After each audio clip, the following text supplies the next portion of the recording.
Bom, pessoal, vamos pegar a estrada agora. E eu queria contar um negócio para vocês. Semana passada tive a ligação de um amigo meu, que é motociclista. Ele começou a me perguntar sobre a prova do Iron Butt. A prova do Iron Butt é uma das provas que eu já fiz, aí, um desafio que eu já fiz. Eu acho que a gente ficou quase meia hora conversando sobre esse desafio. Ele me perguntou como que fazia, como que era. E aí eu tive que parar a academia, estava fazendo academia, eu tive que parar para poder conversar com ele. A gente ficou quase meia hora conversando. E eu acho que isso aí é uma das coisas que muita gente tem curiosidade para saber. Então primeiro vamos falar um pouco o que é o Iron Butt. O Iron Butt começou em 1984. Ele se chamava Iron Butt Rally. E o que ele era? Ele era um rally de moto, né? A cada 2 anos o pessoal se reunia. Eu não sei se é todo ano, eu não estou lembrando agora, se é todo ano ou se é a cada 2 anos o pessoal se reunia nos Estados Unidos e fazia esse rally. E era um dos rallies mais difíceis que tinha nos Estados Unidos. A prova durava mais ou menos, para você ter uma ideia, 11 dias de rally. E atravessava ele costa a costa. E era um dos rallies mais duros que tinha nos Estados Unidos, né? Como eu já falei. E se chamava Iron Butt Rally. Iron Butt é bunda de ferro. Ou seja, o cara para aguentar 11 dias num rally puxado desse, o cara tem que ter bastante empenho, né? Tem que ser um piloto bem fluidão, essa é a palavra. Bom, aí o que aconteceu? Houve uma mudança na mentalidade do pessoal do Iron Butt. O pessoal deixa eu tentar lembrar o nome aqui. O pessoal em 1991 mudou de Rally, Iron Butt Rally, para Iron Butt Associação. Essa mudança para Iron Butt Associação em 1991 foi fundamental no Iron Butt. Ele deixou de ser uma organização de rally e começou a ser uma associação de motociclistas. E aí veio um marco divisório na associação, que foi 2 anos depois da sua mudança de rally para associação. Foi a questão de eles terem feito provas individuais. O que seria isso? Bom, você faria o desafio em casa, você não precisaria fazer o seu desafio fazendo o rally. Então eles colocaram uma prova. Uma das provas seria essa que eu fiz, fazer 1000 milhas em menos de 24 horas, e eles criaram a prova. E aí, o Iron Butt Associação explodiu internacionalmente. Por quê? Porque a pessoa é bem mais confortável você pegar e fazer você mesmo contra você mesmo do que participar de um rally. Eu, por exemplo, se tivesse que participar de um rally, não conseguiria, né? Mas ao passo que você fazer o desafio do Iron Butt, ou seja, no caso, fazer as 1000 milhas em menos de 24 horas, você faz no seu tempo, você faz da maneira que você quiser. Então, a partir de 1993, o Iron Butt cria essas provas individuais e o pessoal começa a fazer.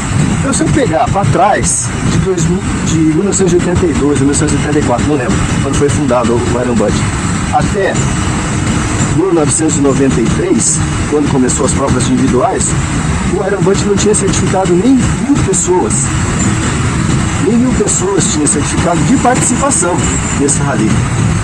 E quando ele colocou para se fazer provas individuais, explodiu. Aí virou internacional. Hoje, para vocês terem uma ideia, o Iron Butt tem 75 mil membros que já fizeram a prova do Iron Butt no mundo inteiro. Aqui no Brasil, hoje aqui no Brasil tem um pessoal que organizou. Na época que eu fiz, foi em 2017, não tinha ainda aqui no Brasil. Acho que de uns 3 para cá, o André Carrazone organizou aqui a prova, pegou o credenciamento, trouxe dos Estados Unidos aqui para o Brasil, até de parabéns, e ficou muito mais fácil de se fazer. Então, quais são os desafios que tem para fazer no Iron Butt? Como eu falei, 1000 milhas em menos de 24 horas, 1500 milhas em 36 horas, 1500 milhas em 24 horas, ou seja, tem vários desafios, um para cada gosto. E são desafios bem difíceis, né? Bem difíceis. Imagina, você tem que 1000 milhas dá 1609 quilômetros e você tem que pilotar isso em cima da moto, ou seja, você vai virar à noite e vai fazer a prova. Bom, E como que faz essa prova? Para você fazer a prova, você tem que... Você entra no site, tem as instruções lá, mas é mais ou menos assim, ó. Quando eu fiz, você tirava a fotografia do início e do final. E o que faz você fazer, o que comprova que você fez as 1000 milhas em 24 horas? Os comprovantes de abastecimento e os comprovantes de pedágio. Então, por exemplo, eu larguei no pedágio, fui até o próximo ponto de gasolina, e aí eu vou abastecendo. Você vai abastecendo. O que tem no cupom fiscal? Tem a nota fiscal, tem a data e tem o horário que você abasteceu. E você vai marcando esse ponto. E uma planilha vai preenchendo, vai pegando os cupons, vai batendo foto inclusive do odômetro da moto naquele momento que você abasteceu e vai registrando. No final você preenche uma planilha. Na época eu tinha que pegar a testemunha, preenchia também as testemunhas e mandava para os Estados Unidos. Lá nos Estados Unidos o pessoal faz a verificação que você fez os pontos e tal, que você fez o desafio. E aí eles mandam depois que você conseguir comprovar que realmente você fez o desafio, eles mandam daí para você o certificado e você recebe o certificado aqui pagando algumas taxas. Isso tudo está muito fácil, está bem explicado no site lá, depois eu vou deixar o link, vocês podem pegar. Entra no site, vai ter toda a instrução lá, como preencher a planilha, os documentos que você tem que levar e mandar. Mas assim, não é difícil, só preencher e mandar certinho para os Estados Unidos. Depois você recebe o diploma e também os pés. Agora, como que é a experiência de se fazer um Iron Butt? Bom, quando eu fiz em 2017, foi eu e mais 2 irmãos do motoclube. Foi eu, o Binho e o Zóio. Em primeiro lugar, a gente fez no final de semana, né? Nós saímos na sexta-feira à noite, a gente trabalha. Trabalhamos na sexta-feira o dia inteiro, deu 6 horas da tarde, vamos para casa e dali, na sexta-feira mesmo saímos. Se a gente sair de noite na sexta-feira, você vai voltar no sábado também, de noite. Então, você vai ter 24 horas, basicamente 24 horas.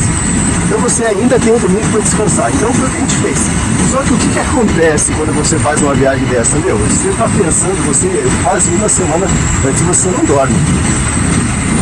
Você fica naquela expectativa, vou fazer o Iron Butt, eu vou ficar 24 horas acordado, vou para, no nosso caso, a gente saiu do Paraná aqui, foi até São Paulo. Eu já vou contar como é que foi o nosso roteiro, mas assim, a expectativa no dia anterior, da quinta para sexta, praticamente você não dorme, né? Eu pelo menos sou assim, não sei vocês. Mas tudo bem. Chegou no dia, na sexta-feira, a gente tinha combinado de sair do trabalho às 6 horas, a gente tinha combinado de sair 8h30, 9 horas, não lembro direito. E o Zóio é o meu vizinho. Na hora que eu cheguei do trampo, o Zóio já estava lá também. A gente ia se encontrar com o Binho, mais ou menos 9 horas da noite. E aí o Zóio já estava às 6 horas no portão, já jogava, vambora.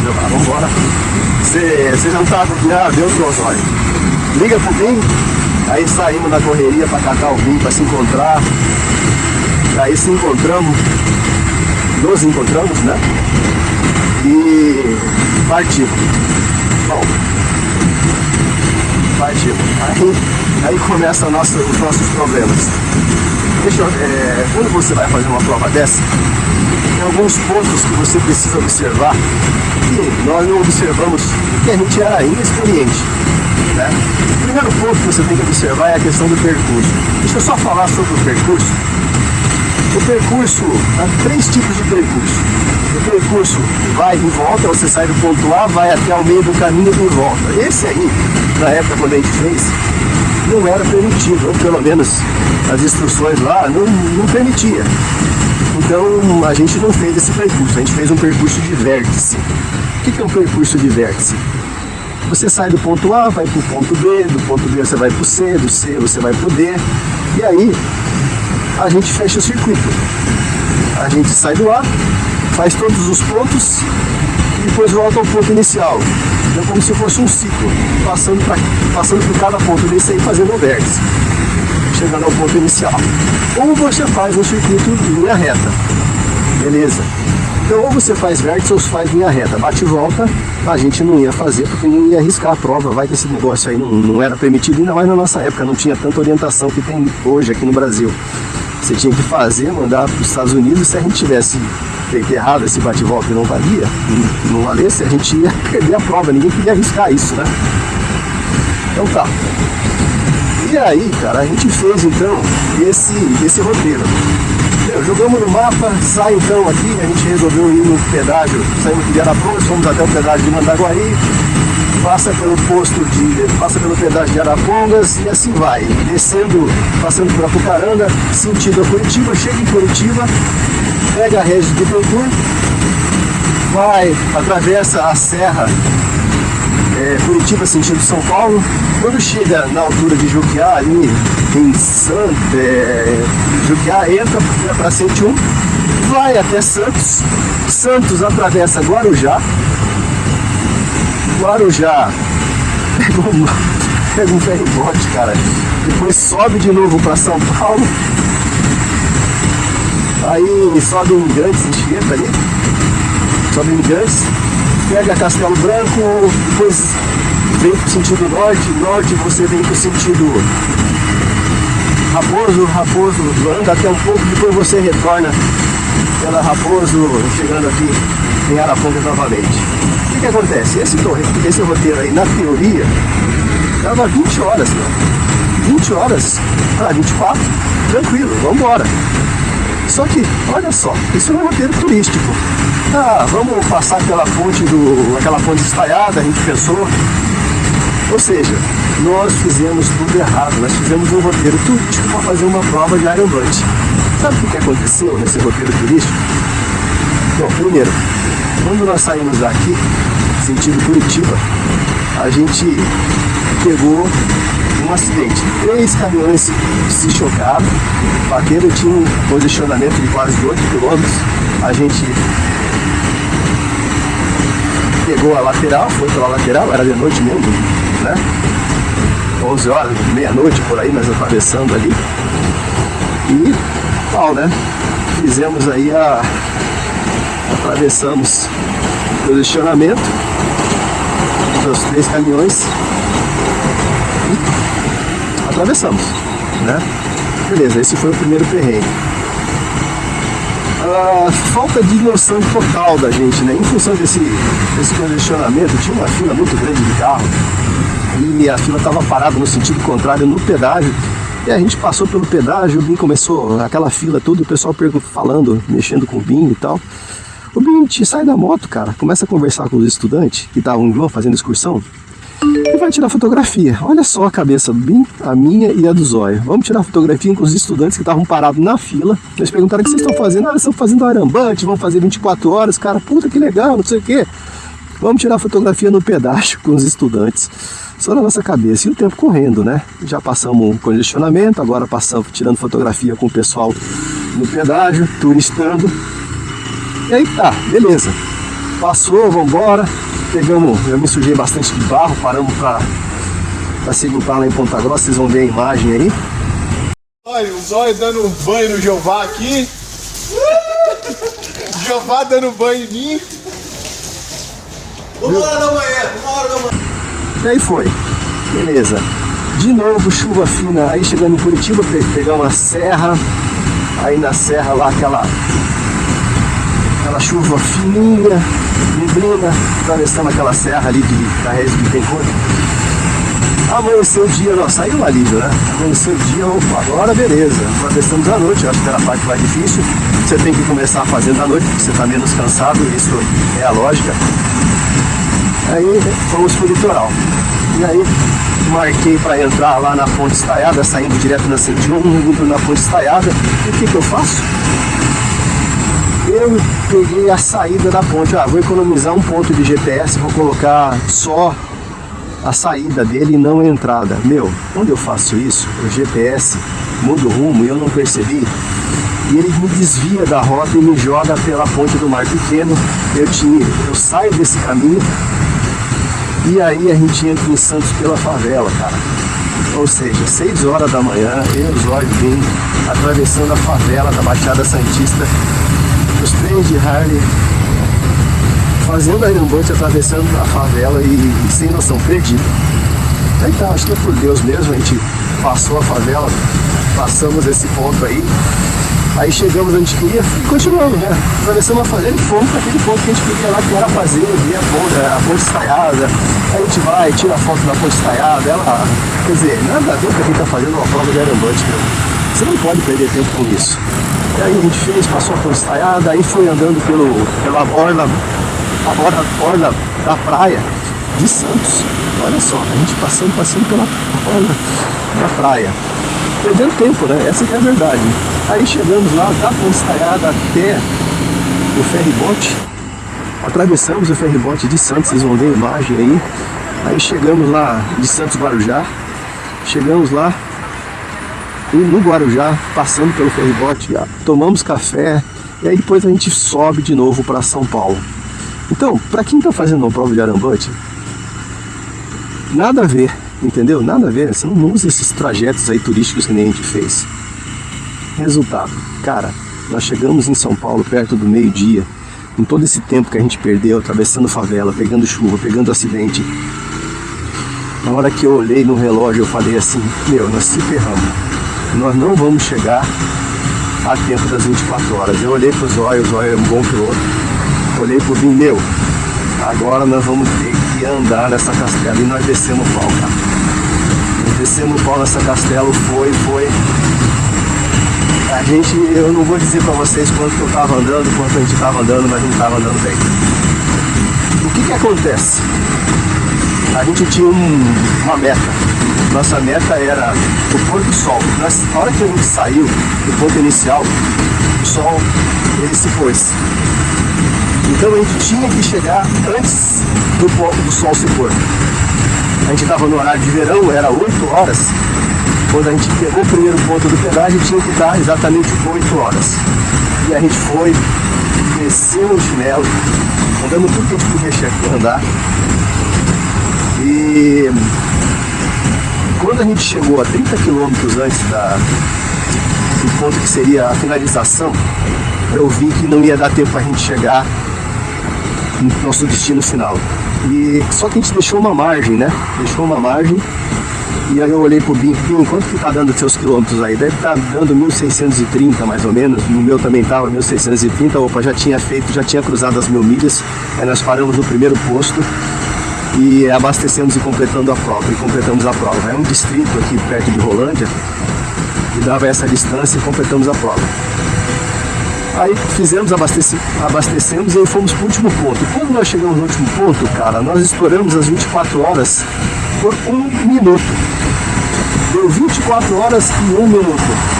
Ou seja, nós perdemos tempo demais naquele roteiro que a gente fez, aquele roteiro turístico. Na teoria seria certo, mas na prática, nada a ver. Então você tem que tomar muito cuidado com o roteiro que você for fazer. Tem amigos meus que fizeram depois, na sequência, a gente limpou o roteiro. Depois que a gente fez, mais 9 pessoas no motoclube fizeram, e a gente melhorou o roteiro, tirou essa parte turística e colocou só o pessoal que estava andando em rodovia, aí todo mundo conseguiu fazer. Com vértice, roteiro com vértice o pessoal fez. Ou então você pega, mas que nem 2 amigos meus fizeram, o Ivan e a Michelle foram direto pro Chuí, um roteiro em linha reta. Então assim, resumo da obra, toma muito cuidado com o roteiro que você vai fazer, porque senão você pode acabar que nem a gente, quase perdemos a prova. Ainda bem que a gente parou num posto antes quando completou, senão a gente ia perder a prova. Já pensou você rodar 24 horas e chegar no final e não conseguir completar por causa de 1 minuto? Seria muito frustrante. Bom, então o primeiro ponto é o roteiro. O segundo ponto que eu quero falar para vocês é a noite. Olha, eu vou dizer para vocês o seguinte: se você tem medo de pilotar à noite, não vai ter jeito, você vai ter que pilotar à noite. Fazer o aerobante significa você fazer à noite. E aí, como que você lida com o medo? Porque tem muita gente que tem medo de lidar de pilotar à noite. Eu mesmo tinha. Mas qual que é a recomendação que eu coloco sempre? A primeira coisa é você enxergar. Bom, na verdade a gente tem medo de pilotar à noite porque a gente tem medo de desconhecido. Tudo que é desconhecido pra gente dá a noção, dá um medo na gente. Por que você pilota bem de dia? Porque você está enxergando. De noite você não enxerga, então você fica com medo do desconhecido. Medo é uma questão de te preservar, mas lidar com a noite é muito importante você fazer o aerobante. Só que tem alguns macetes que podem te ajudar você a atravessar. Primeira coisa, cara, a viseira. Antes de eu fazer a prova, eu troquei minha viseira estava muito ruim, coloquei uma viseira nova, isso ajuda muito você a enxergar. Troca a viseira, põe uma viseira limpa para você poder enxergar melhor. Segundo ponto, iluminação. Olha, o farol nosso, o farol médio de uma moto, ele tem um alcance de 150 metros. A minha moto, ela tinha 2 faróis auxiliares e eu ainda troquei o farol, coloquei um LED nela. Eu aumentei o alcance para 350 metros. Sabe o que aconteceu? Parecia que eu estava passeando de noite. Com aquela boa iluminação, acabou. Você perde o medo do desconhecido. Você está enxergando, você está conseguindo ver o que você está fazendo. Então, uma recomendação para você atravessar a noite: melhora o campo de visibilidade. Coloca um bom farol e limpa a tua viseira. Aí você atravessa a noite, você vai estar como se estivesse fazendo um parque de diversão. Vamos lá. Terceiro ponto é a moto. Bom, ninguém vai fazer uma longboard com moto estragada, né? Claro, você vai querer fazer a moto, você vai querer fazer com uma moto boa. Mas tem um ponto aí que você tem que prestar muita atenção. Eu não uso muita coisa na minha moto não. Normalmente eu deixo ela standard. O que é moto standard? Olha, eu não troco pneu, eu não coloco seca-sovaco muito alto, eu não encho o meu ouvido com escapamento. São coisas que numa prova de 24 horas vai te desgastar. Então, eu fico com o escapamento normal da moto. Na verdade é o seguinte, pensa, os caras gastam um tempão projetando a moto, projetando a melhor ergonomia, a melhor maneira de você pilotar em todas as condições, e o cara vai lá e mete um monte de coisa. Mete um seca-sovaco alto que pode cortar a sua circulação. Põe um pneu que vai ter um borrachudo que não vai ter tanta aderência na curva. E assim vai. Resultado, cara, deixa confortável a sua moto para você fazer uma prova de 24 horas. Não inventa muito, tá? O que aconteceu? No fim desse dia, no dia anterior, ele tinha colocado um seca-sovaco.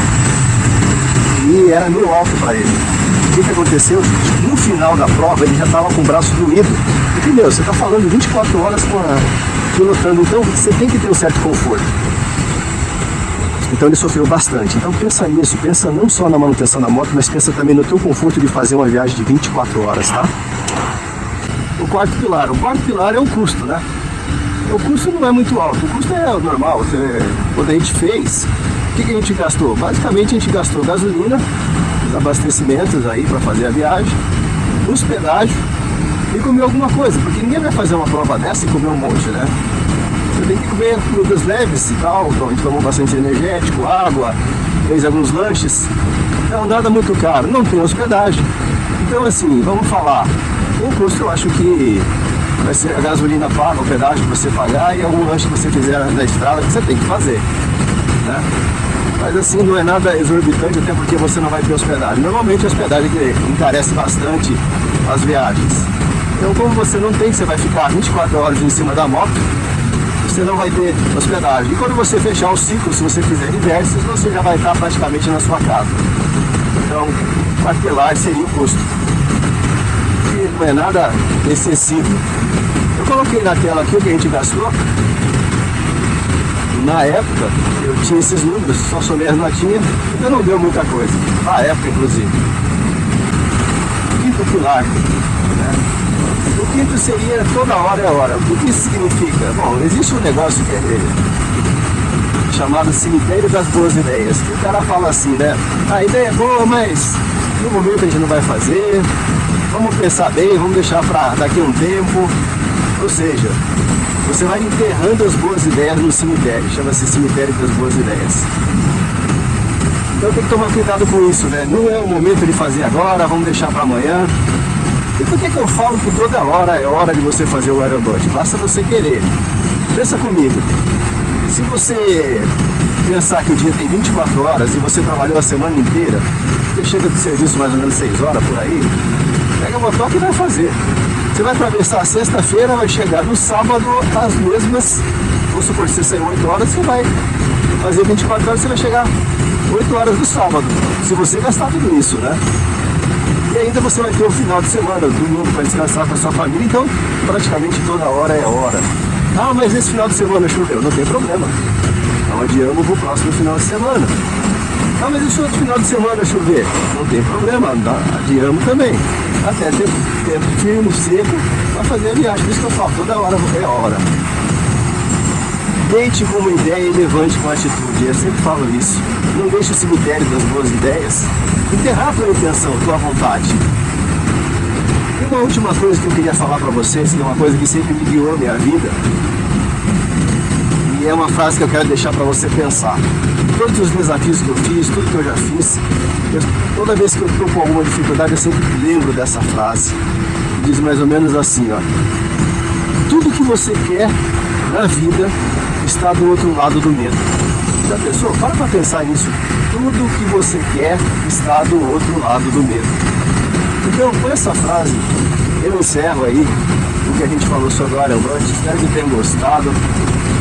E é uma aventura, cara, pode ter certeza. Se você fizer, você vai voltar mais forte como eu voltei. Eu acho que essa experiência enriqueceu muito na minha vida. Eu me tornei um motociclista melhor, uma pessoa mais constante depois que eu fiz essa prova. Depois que você fizer, você me fala. Deixa aí nos comentários, tá? E não esquece. Tudo aquilo que você quer está do outro lado do medo. Tá bom? Um abraço, fiquem com Deus e até o próximo vídeo. Amém.